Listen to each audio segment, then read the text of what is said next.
E agora vamos falar sobre vinho. O Brasil está na rota de um dos maiores produtores de vinho do mundo e você vai acompanhar uma reportagem sobre essa bebida bem requintada. Sob uma temperatura de 16 a 18 graus. É assim que vinhos devem ser mantidos em cidades litorâneas como Aracaju, onde a temperatura varia de 28 a 35 graus. Na adega, com temperatura refrigerada, a bebida considerada exótica ou tropical fica bem conservada. Porque a 20 graus, o vinho, a temperatura basicamente inocula todos os aromas do vinho.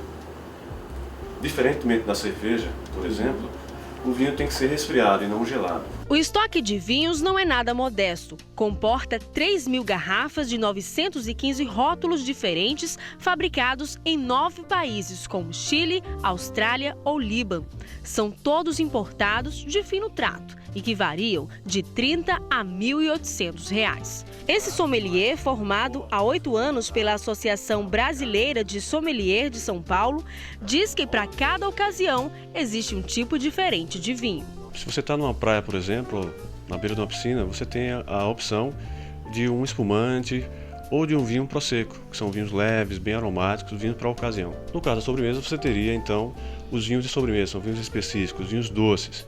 E no caso de aperitivo, você teria um bom aperitivo, que é o vinho do Porto, que as pessoas estão hoje um pouquinho esquecido, mas é um excelente aperitivo. Degustar vinhos não é tão simples o quanto pode parecer. É preciso estar atento para as diferenças entre o vinho fino de mesa e o vinho de mesa, que são aqueles mais populares, geralmente encontrados em supermercados. Eles se diferenciam quanto ao plantio, colheita, tempo de fermentação e até o tempo de barril, até chegar à mesa do consumidor.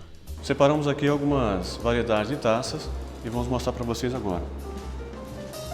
Essa, por exemplo, é a taça para vinhos prosecco, espumantes e champanhes. Que tem um formato mais estreito, inclusive o bojo é mais estreito. Isso influencia no sabor? Ah, sem dúvida. A quantidade aqui colocada é uma pequena quantidade e aí o perlage, que é justamente as bolhas, do CO2, que é o dióxido de carbono, para que você sinta o aroma do vinho. Aqui nós temos uma taça para vinhos brancos. Que tem um formato mais largo, né? Justamente, porque a quantidade também é menor e o vinho, evidentemente, vai estar um pouco mais resfriado do que os vinhos tintos. Que é o ideal, né? É ideal. Sim. E separamos também um outro modelo aqui para vinho branco, que é justamente a taça estilo Borgonha, que é uma região de vinhos espetaculares na França. Essa é ideal para o vinho branco, mas por que esse formato?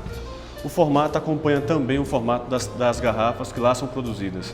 Então lembra a garrafa do Justamente. próprio vinho. Essa aqui, esse é um exemplo de taça da região de Bordeaux, também uma região francesa, a região dos grandes vinhos franceses. Ela tem esse formato aqui, lembrando também o formato das garrafas. Essa daí é ideal para o vinho? Para o vinho tinto.